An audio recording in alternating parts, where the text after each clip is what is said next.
Recording in progress. All right, so again, we're just starting on section 1.4. So on page 18, we have our different properties. So algebraic expressions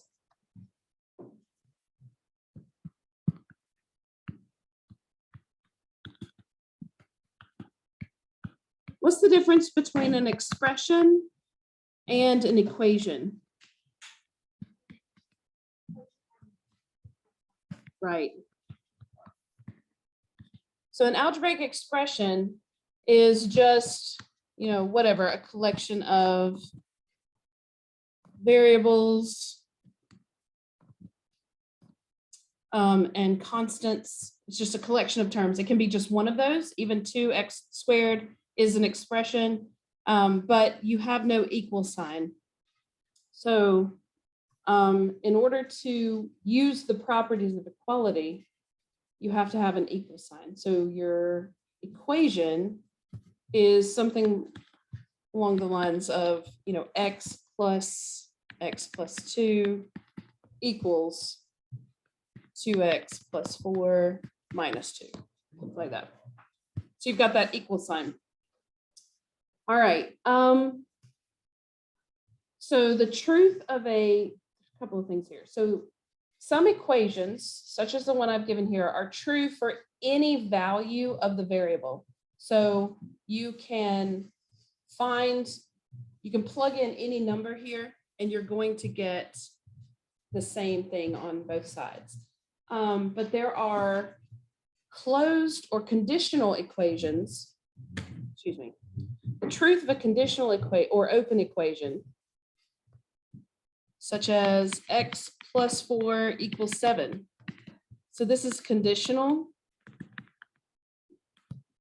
or open equation where there's only one value for the variable that will work. So if x equals 5, this equation is false. But if x equals 3, then we have a true equation. And so 3 is called the solution to this equation. So x equals 3 is the solution to a conditional or open equation. All right, to solve an equation, you have to find the values of the variable that make the equation true.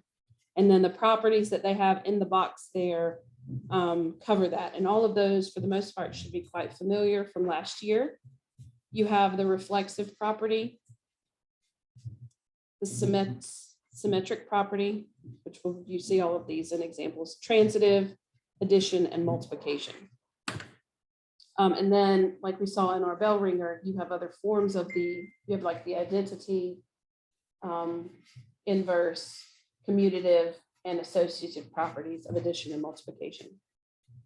All right, so when an equation contains more than one operation, those operations are undone by doing the inverse operation in reverse order on both sides of the equation, which makes a lot of sense when you actually say it.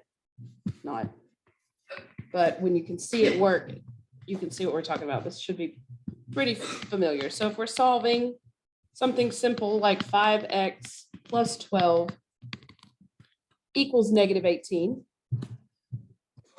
excuse me, like we did earlier, reverse order of operation tells us that instead of undoing the multiplication of the 5x, we have to undo the addition of the plus 12. So reverse order, you use an inverse operation in reverse order of operation.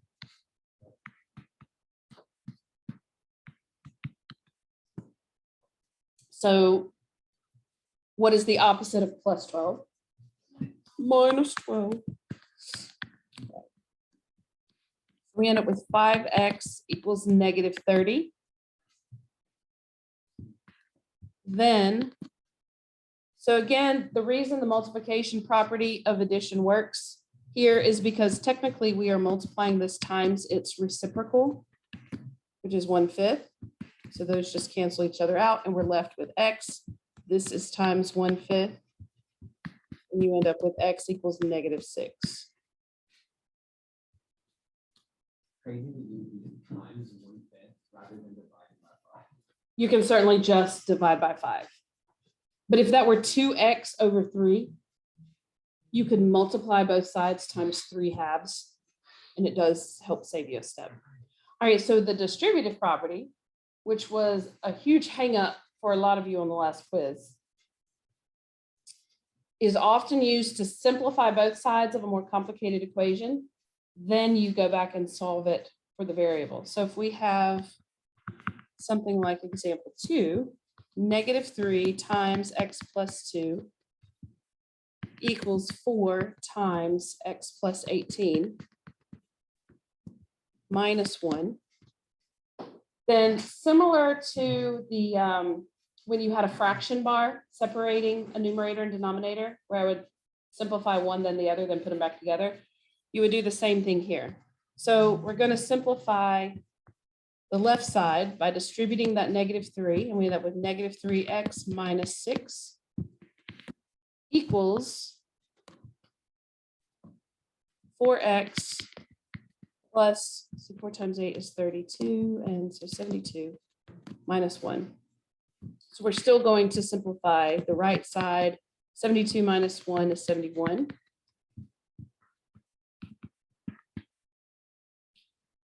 Now, normally, I like the variables all on the left side and the constants on the right. However, well, you know what? We're going to be stuck with negatives regardless, aren't we? Yep, we are. So might as well. Absurd. All right, so we subtract 4x from both sides. I'm going to do this in baby steps. Obviously, we could. No fraction decimal type stuff on this one? Well, at least they're being a little bit nice. Right, -7x equals, well, minus 6 equals 71. And then we add 6 to both sides.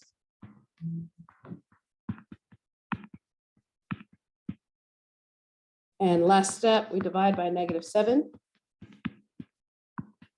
And we end up with x equals -11.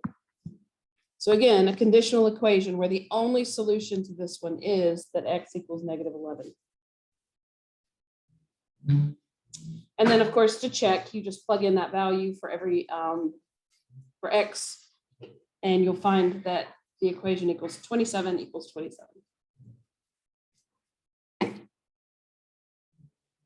So these are the basics of some simple linear equations. Let's look at some equations that are a little bit more difficult. So equations will often contain fractions or decimals. So you can clear an equation of a fraction by multiplying both sides by a common denominator. Or you can eliminate decimals by just multiplying both sides times some power of 10, depending on how many numbers you have after the decimal. So let's look at it. First example, well, let's look at the first example with a fraction. So example 3a gives us x over 4 plus x minus 1 over 3 equals x plus 3 over 6.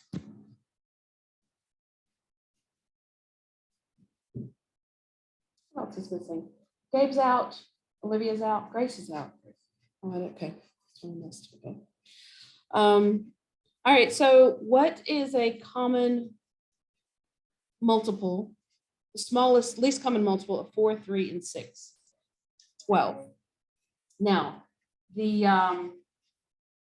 symmetrical property of equality means that we can multiply everything on the left side times 12 and everything on the right side times 12, and we end up still with the same equation, right? Because right now it's already telling us that x over 4 plus x minus 1 over 3 is going to be equal to x plus 3 over 6. And when you multiply those two by 12, they still are equal to each other. So when we do this, though, I'm gonna do it this way, because I think they do it. Yeah, they do it all together. I'm gonna do 12 times x over 4 plus 12 times x minus 1 over 3 equals, well, let's put the whole thing in there, x plus 3 over 6 times 12.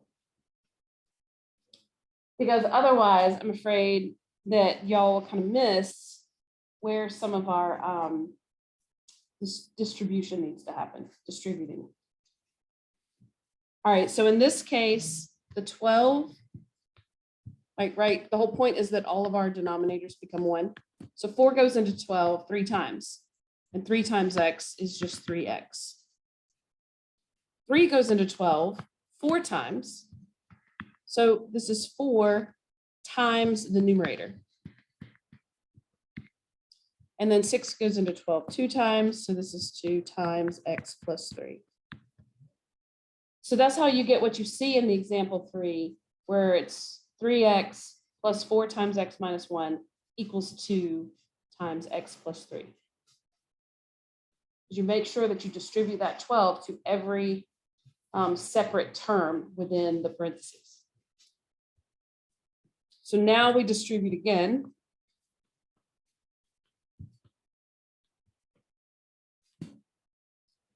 And we end up with 3x plus 4 times x, which is just 4x. 4 times negative 1 is negative 4, equals 2x plus 6. And at this point, we're at a pretty basic equation, so we can go ahead and just combine like terms across the equal sign by using reverse order of operation and inverse operation. Let's go ahead and combine our 3x and 4x. So 7x minus 4 equals 2x plus 6. So we subtract 2x from both sides. We add 4 to both sides. That cancels, and we end up with 5x equals 10. Dividing both sides by 5 gets us x equals 2.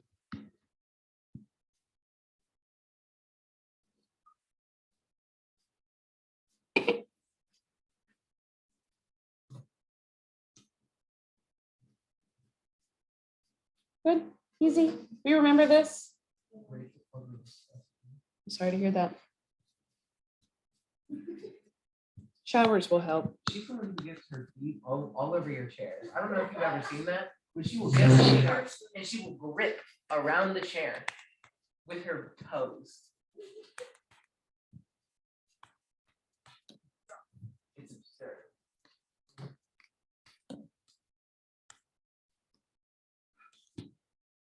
I appreciate your indignation on my behalf, but don't worry, I'm all right with it. You heard with her gripping your chairs with her dogs. Don't bother me. All right, so what is the, I think, what is the lowest place value in my decimals?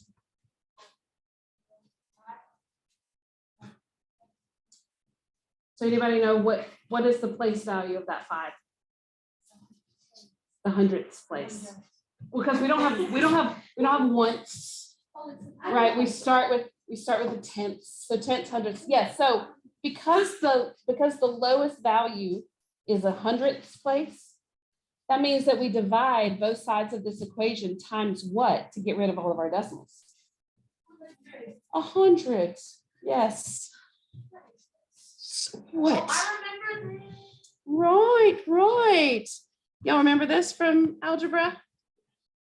So somewhat. I don't think I remember algebra. Oh, okay. So this is 100 times 0.05 n plus, Lord have mercy, 100. This is why they leave out the step, but I really want y'all to see it this way so that you distribute correctly. Otherwise, it gets a little wonky. And then this is 1.65 times 100. All right, so we know that anything multiplied times a power of 10 means we just move our decimal place however many zeros we have. So that's weird. 0.05 times 100 just becomes 5n. That 0.1, remember, we got to move it 2 places, so it actually becomes 10 times 20 minus n. And then we're moving that decimal place behind the 5, so this just becomes 165. Good, you good? Okay. Okay, let me separate you two. We're being good boys today.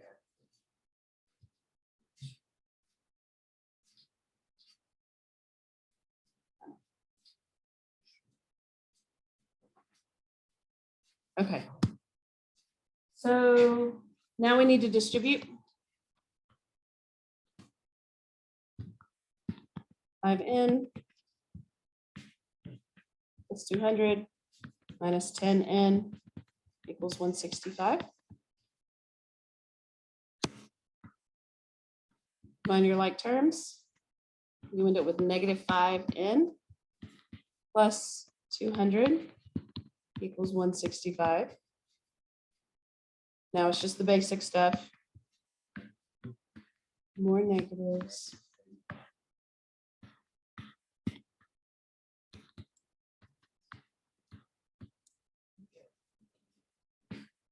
Yep.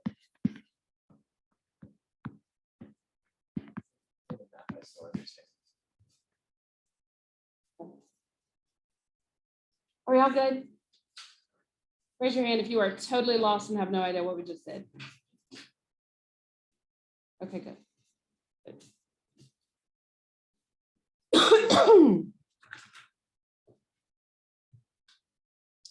Blah, blah, blah, but continue.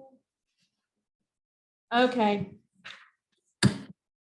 So financial analysts, scientists, engineers use equations all the time.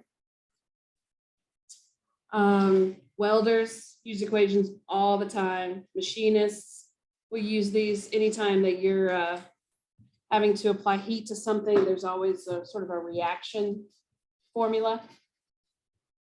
All right, so they give us an equation that describes how temperature affects the length of a metal rod, because we know that the metal is going to either expand or contract based on the temperature. Don't worry, you don't necessarily have to memorize this one, but delta L equals, I cannot remember what that little weird fish looking thing is called. Where? Right in the middle of page 20. Okay. But there's this whole formula right there in the middle of page 20 where they talk about the change in length equals a constant based on the type of metal times the original length times the change in temperature.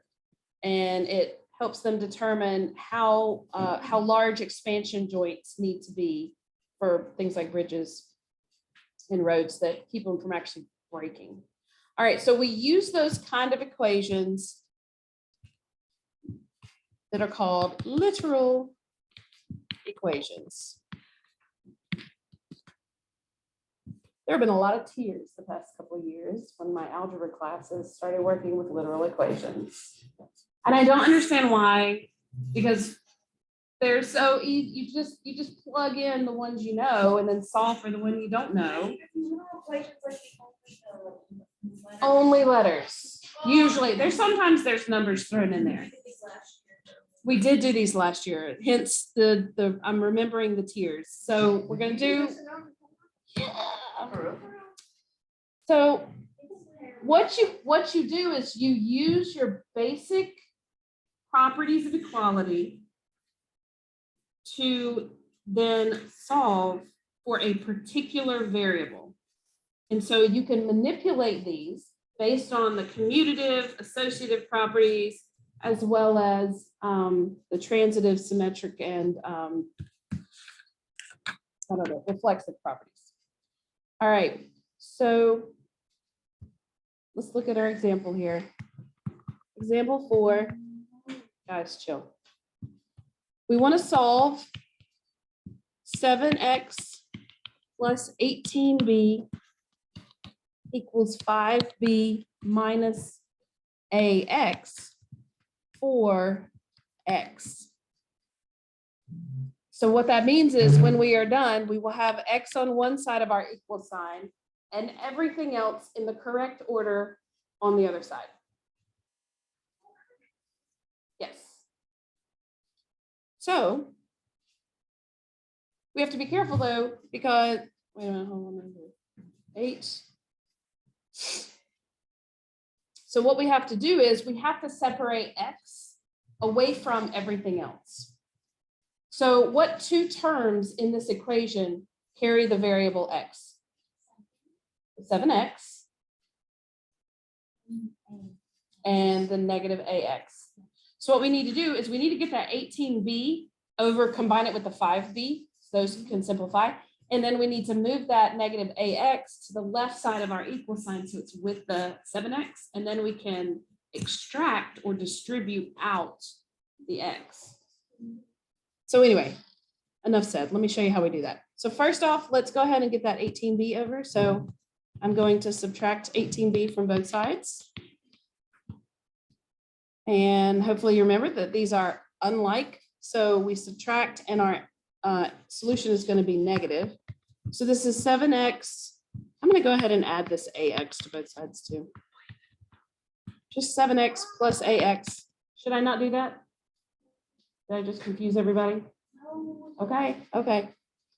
All right, so 18 minus 5 is 13. So this is negative 13b. Oh shoot, these things are stupid. I just remembered what these were. The two Like stupid variables. easy or No, stupid they're confusing? just stupid. Full stop.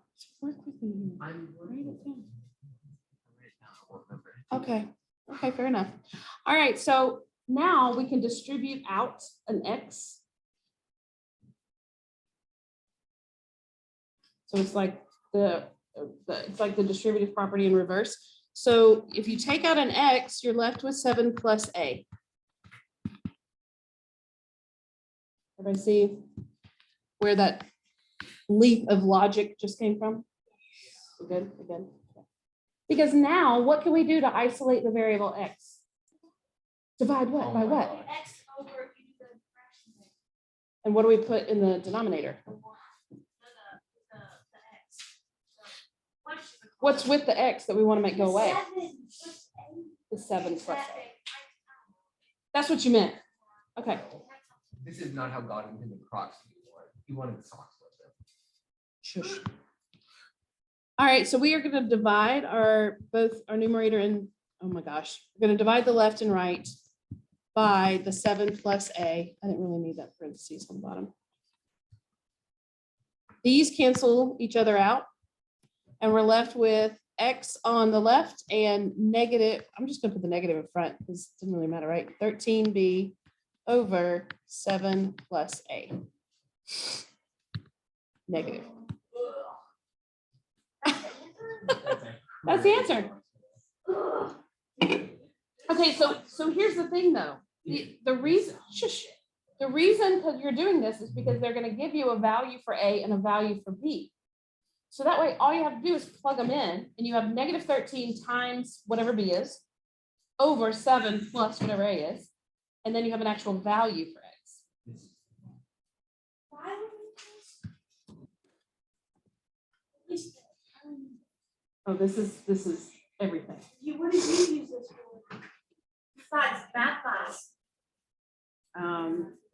All kinds of stuff. Like determining if I have multiple variables, like cost of gas, how much gas, distance traveled, like rates of change.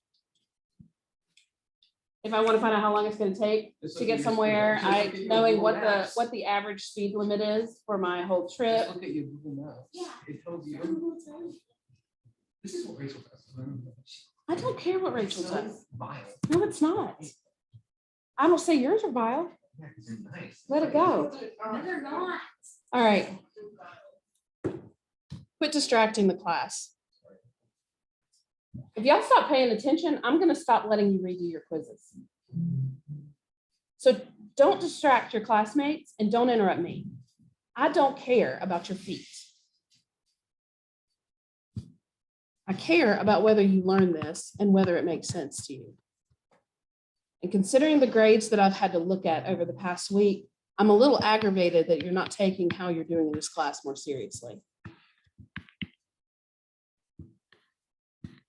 Because I happen to be busted tail to give you everything that you need to be successful. And I'm going to stop wasting my time if you don't stop wasting my time. All right, so for example 5, we are asked to solve this for the variable a. So we need a to be on the left side and everything else to be on the right. So first, we just need to get rid of the fractions so that we can then combine all the terms that have a to one side, extract a from that using the distributive property, and then divide by whatever's left. Okay, so first, we have 2 different denominators. We have b and c. So we have to take bc, use both of them because we don't know what they are, times a plus c over b equals bc times d, which probably easy enough, minus a minus 2b over c times bc. All right, so once we do that, in this case, the b's cancel out, nothing cancels out with d, and the c's cancel out here. So you're left with c times a plus c equals, just combine these, b, c, d.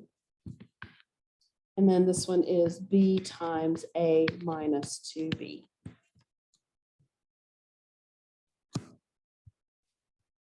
So we distribute the c here. We distribute the negative b here. And we end up with ac plus c times c is c squared equals bcd minus ab plus 2b squared.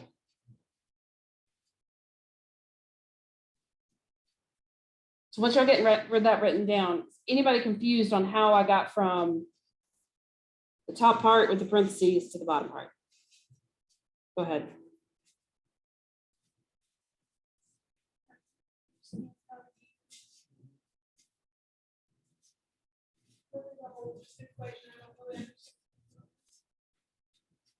So you don't see, I multiplied everything by my denominators, b and c, to get rid of the denominators, because I don't want fractions. Okay. Like I don't want fractions. So whatever b is, exactly.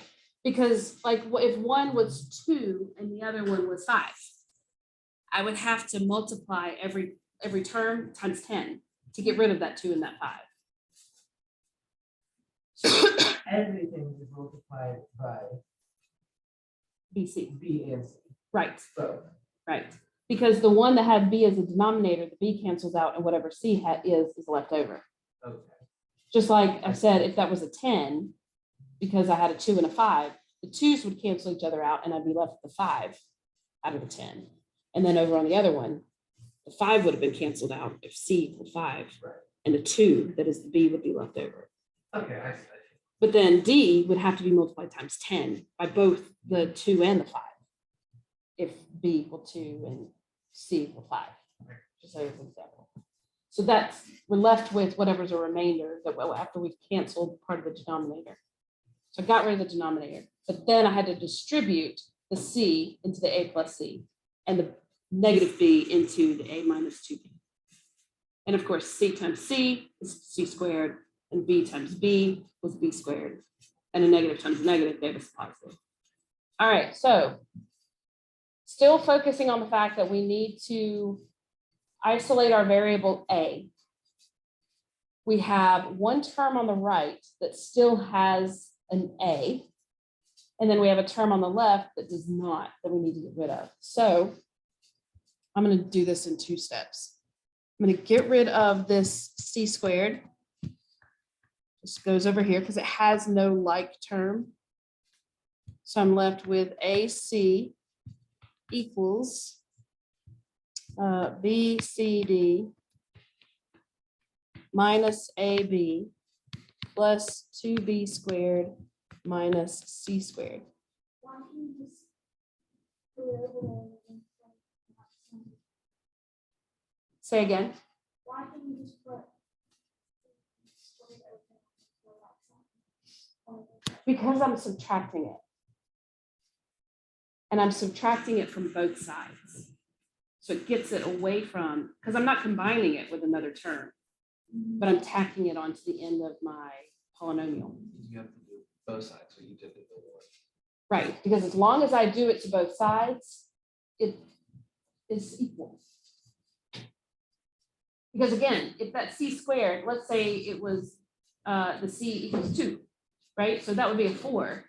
So I just took a 4 and subtracted 4 from both sides. But because there's not another term that's exactly c squared, and I'm adding and subtracting, I can't just tack it onto one of those because I'm not multiplying it.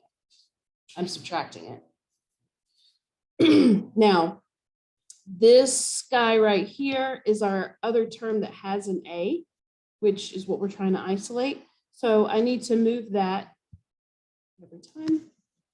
Move that over to the left side. So I'm going to add AB. Yep. So we add AB to both sides, and we end up with AC plus AB equals BCD plus 2B squared minus C squared. So now I can use the distributive property to pull out the A.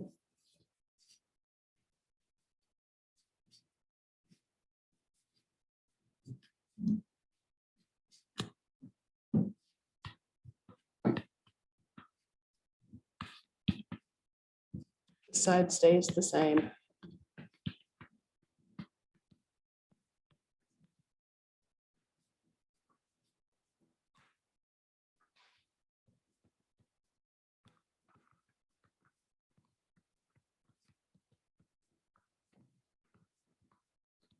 You might want to notate, if you're writing this down in your notes, where you're using the distributive property.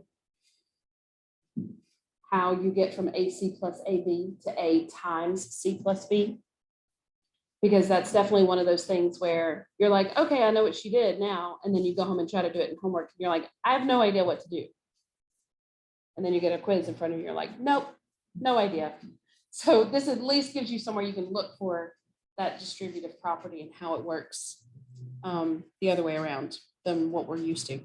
All right, so once we've done this, we can now completely isolate A by dividing it times C plus B. This side is divided by C plus B, and my pen just died, or rather my connection just pooped itself. C plus B. All right, and then you've got your final equation. It's just that other pen.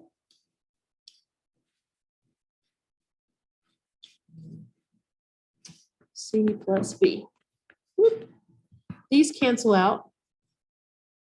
And I know it's a lot. Let's see here.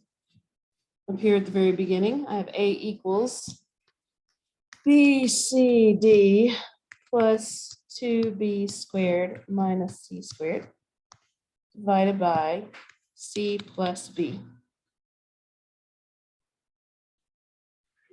That was what? Yep. Yeah. So again, it's the kind of thing where if you know momentum, you know mass, or you know acceleration and you know mass, then you can calculate force.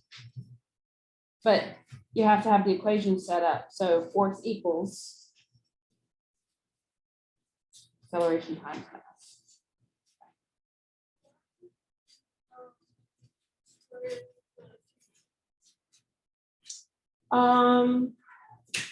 Why didn't I square the 2?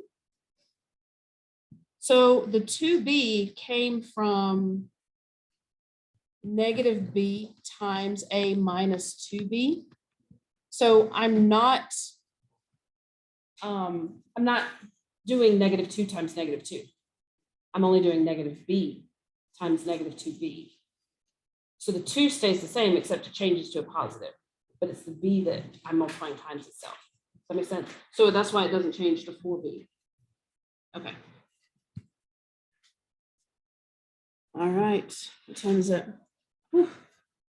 Good. I feel like we've done a lot in a very short period of time. All right, so there's our equation. All right, so they have your steps on solving an equation. I know written, that doesn't do you a lot of good, but if you wanted to write step 1, clear the equation of fractions by multiplying both sides, then put those steps next to the examples that we just did. That may help. We have about 10 minutes, so I'm going to go ahead and give you your homework assignment, and then we'll see what we can get through in class.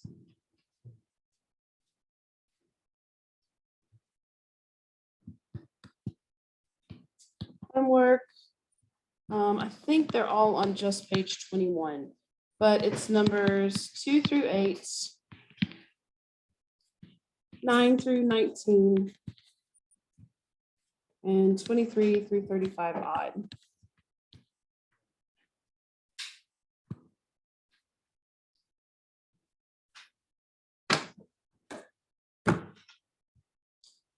So for 2 through 8, they should be pretty simple. All you're doing is you're writing down what property of equality is being illustrated by the statement. For 9 through 19, well, excuse me, 9 through 16, you are solving for one variable. 17, 18, and 19, you're solving each literal equation. Then 23 through 35 is odd, is just more of solving these open equations for the one variable. So say that again. Yes. Yes. Yep. Those are the only ones that you're using.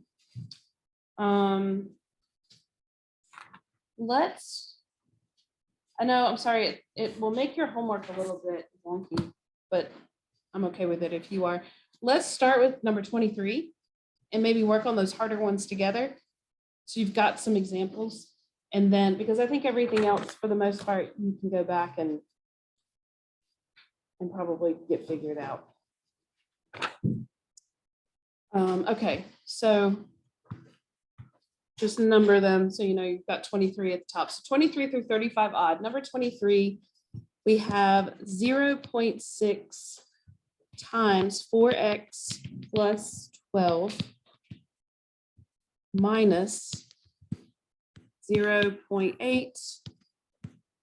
That is so weird, like a real pen. It just doesn't want to write in a certain part of my screen. You'd think it was really running out of ink.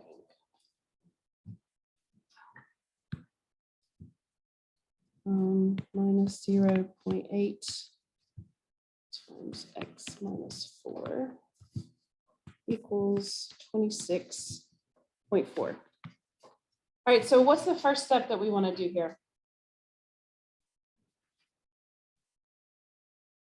Even before then. What do you think, Noah? Do you like multiplying times decimals? Can you make a fraction on this? Heck no. Oh my God. So what do we multiply both sides of the equation times to get rid of these decimals? Yes. Okay, let's make a fraction of this. Oh, no, no fraction. Lord of mercy. It's even worse. I'm going to multiply both sides by 10. So when we do that, this becomes 6 times 4x plus 12 minus, that 10 is also times the 8, but not times the anything inside of the second set of parentheses. 8 times x minus 4 equals 264. All right, all these move over.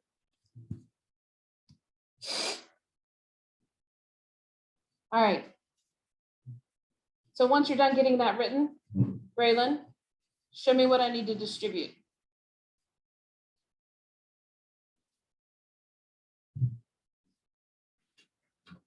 Uh-oh. Okay, so what does that become then?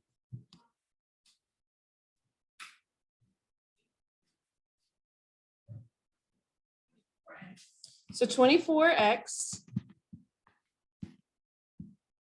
Yes.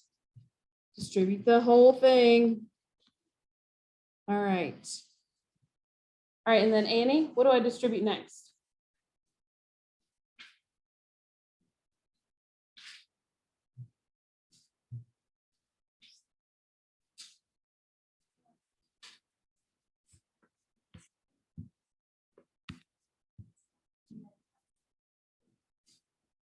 Right, they're separated by addition or subtraction, so you have to distribute separately. So that becomes negative 8x, and then what's the constant? What are we multiplying times each other? Yes. Negative 8 and negative 4.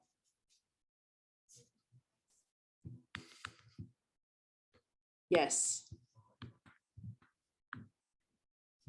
So remember, that is negative 8 times negative 4. So it gives us a positive 32. All right, so Trey, what do I do next? Okay, yes. So 24 minus 8. 16x, and then 72 plus 32. Yeah. They're both positive, so we don't have to worry about that. And that gives us 264. All right, Hallie, next up.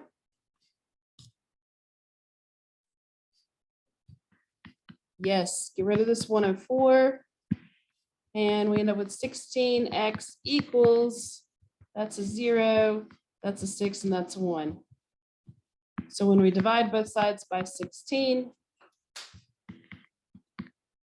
x equals 10.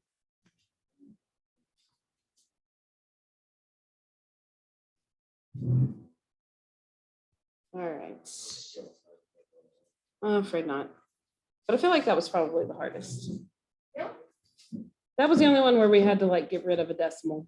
You're not doing 24. That's the one where you have to get rid of a fraction. Absurd.